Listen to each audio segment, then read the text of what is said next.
Good YouTube, it's Jibril here with Mike Thomas, aka the Young Trishula. And what did you do this weekend? I played the Mad Ignorant deck to top cut. I 100 my way. Sounds about right.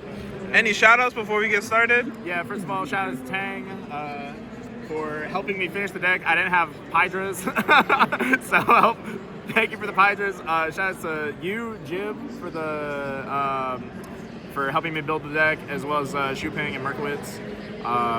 So shout out to those guys, and shout out to the Twitch community, YouTube. You guys are great. Mwah. God is. Yeah, let's just get into it. All right. Text ignorant.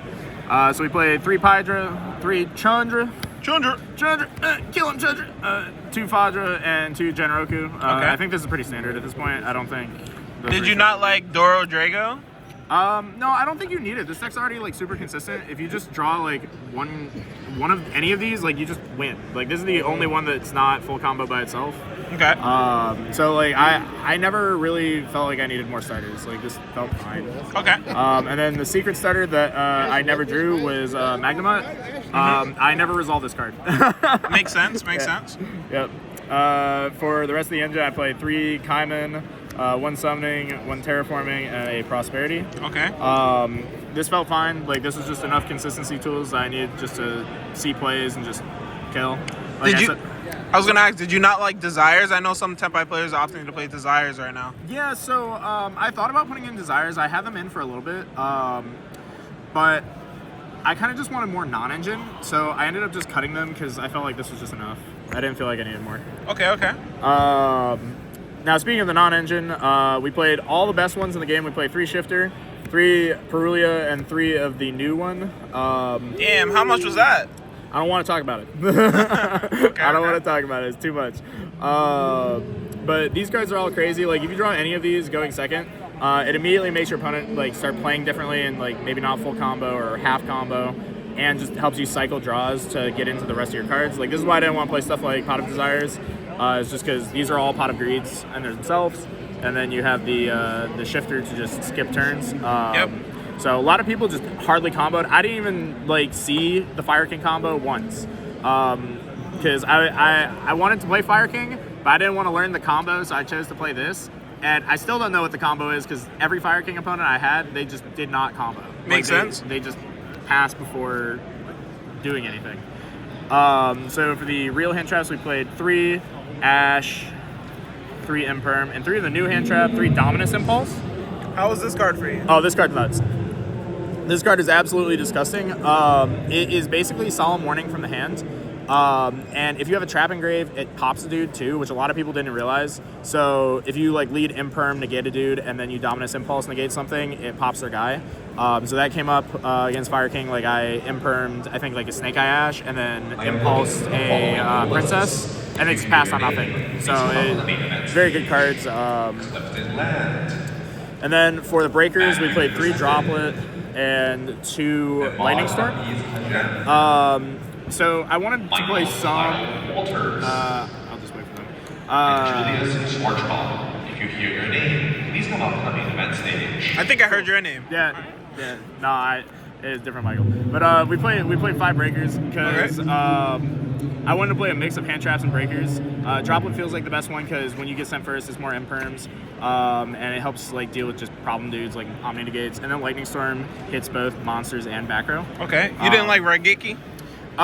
There just wasn't space for the Raigeki because I want to play more hand traps than breakers. Okay. Because I feel like when you play the breaker build, if you get sent first, they don't do anything. And I got sent first like 4 or 5 times today. Makes sense. So, like, I wanted more cards that were like actually decent, like going first.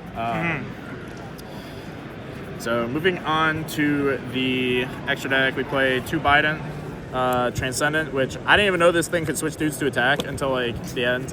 It never would have come up though. Like I never needed to do that because people just never had boards. Mike, that effect. That guy to Worlds, by the way. Mike, before we continue, I'm gonna let you know that effect is incredibly relevant. Continue. Why is it relevant? Don't worry about it. It doesn't matter anymore. You already got there. Your opponent's life points go to 0, you win. Oh yeah. Who cares? Whatever. We topped anyway. We played Trident. We played Samurai Destroyer. This was the card I couldn't find. Like, this card was so hard to find. Shouts Tone. Meteor Burst. Quibelt. Black Rose, Ready Rose, and that was all the synchros. Got it. Did you miss Moonlight Dragon? No, so I never felt like I needed Moonlight because the only really times I wanted to spot remove dudes was Qui Belt in the mirror. To just pop the Fadra so that you can get through and just still kill them. But that was the only time I really felt like I needed it. Then for the Link monsters, we played Striker, 2 Seals, Shadows Dragon Link. Shadow Dragon Link. SP, Promethean Princess, and the last card, Hida. I messed up. I should have been playing the Doolittle Chimera, but I just didn't. I didn't think I needed it, and it probably would have helped. Probably would have helped in top 32 because I got buried. Maybe. But the second seals came up a few times, so it was worth it to play that. For the side deck, we played the 2 Veilers because I wanted a hand trap that I could swap over the Lightning Storms for if I wasn't sure if they were going first or second, and against other like combo decks. For our Seal Starters, we played 1 Nutbuster Dragon and 1 Kawaki Mirror Drago. 1 what dragon? Oh yeah, Nutbuster Dragon. Okay. Yeah. What's he do? He busts nuts. Sounds about right. Yeah, so when you summon him off Seals, he pops 2 cards. So it turns Seals into a pop 3 effectively, which makes him really, really strong. He's also good into back row decks because if they just like set back row and pass, you can Seals effect, bounce something back to your hand like a summoning, and then pop their back row, and it's very, very strong. This card's also crazy against U-Bell. Unfortunately, I never summoned it against U-Bell, so I lost to both of them. Then we played 3 Crossout, 3 Raigeki, Harpies, 3 Barrier, and Rivalry as the rest of the side. Okay. So the Raigekis, I did want them for the deck, but I just couldn't fit them in the main, so I put them in the side when I knew I was going second for sure, against certain matchups where they just lose to board breakers. And then Harpies, it's Harpies. These were really kind of the standout cards. I only drew this one, so I don't need to talk about it. It got Cosmic anyway, so it never flipped up. These were kind of the nice part because I expected a lot of Tenpai, so we were prepared for the Tenpai mirror. So just having these to either cross out like a Chundra or something, or to just call Synchro and then force them to not kill you is pretty nice. So yeah, these are really solid. I got into top 32. I won my last round by just calling a Chundra and then dropletting Hydra by sending this. So cross out was MVP.